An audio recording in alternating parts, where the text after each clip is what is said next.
एक बार एक शहर में एक आदमी रहता था जो अपने जीवन से खुश नहीं था।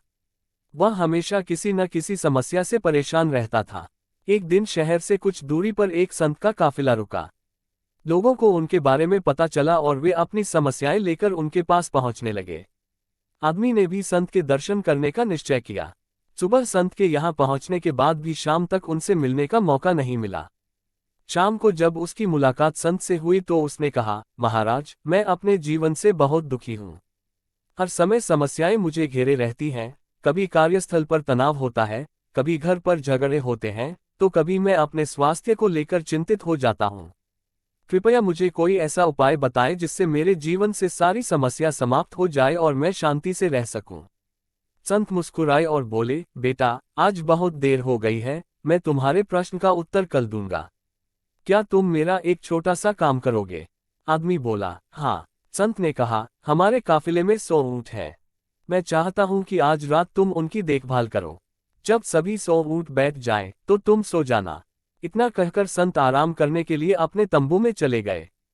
अगली सुबह जब संत उस आदमी से मिले तो उन्होंने पूछा, बेटा, क्या तुम्हें अच्छी नींद आई? दुखी होते हुए आदमी ने उत्तर दिया, मुझे एक पल के लिए भी नींद नहीं आई। मैंने बहुत कोशिश की लेकिन मैं सभी ऊंटों को नहीं बैठा सका। अगर मैं एक ऊंट को बिठाता तो दूसरा खड़ा हो जाता। संत मुस्कुराए और बोले, पिछली रात क्या हुआ? रात होते होते बहुत से ऊंट अपने आप बैठ गए। आपने अपने प्रयत्नों से बहुतों को बैठाया। आपके प्रयत्नों के बाद भी बहुत से ऊंट नहीं बैठे और बाद में आपने देखा कि उनमें से कुछ अपने आप ही बैठ गए।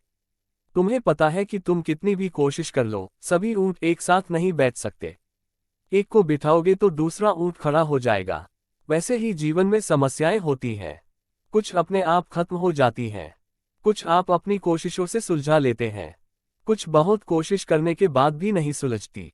ऐसी समस्याओं को समय पर छोड़ दें। ये सही समय पर अपने आप खत्म हो जाती हैं। यदि आप एक समस्या का समाधान करते हैं तो किसी कारण से दूसरी उत्पन्न हो जाती है। समझ लो, जब तक जिंदगी है, परेशानियां तो रहेंगी ही, कभी कम, कभी ज्यादा।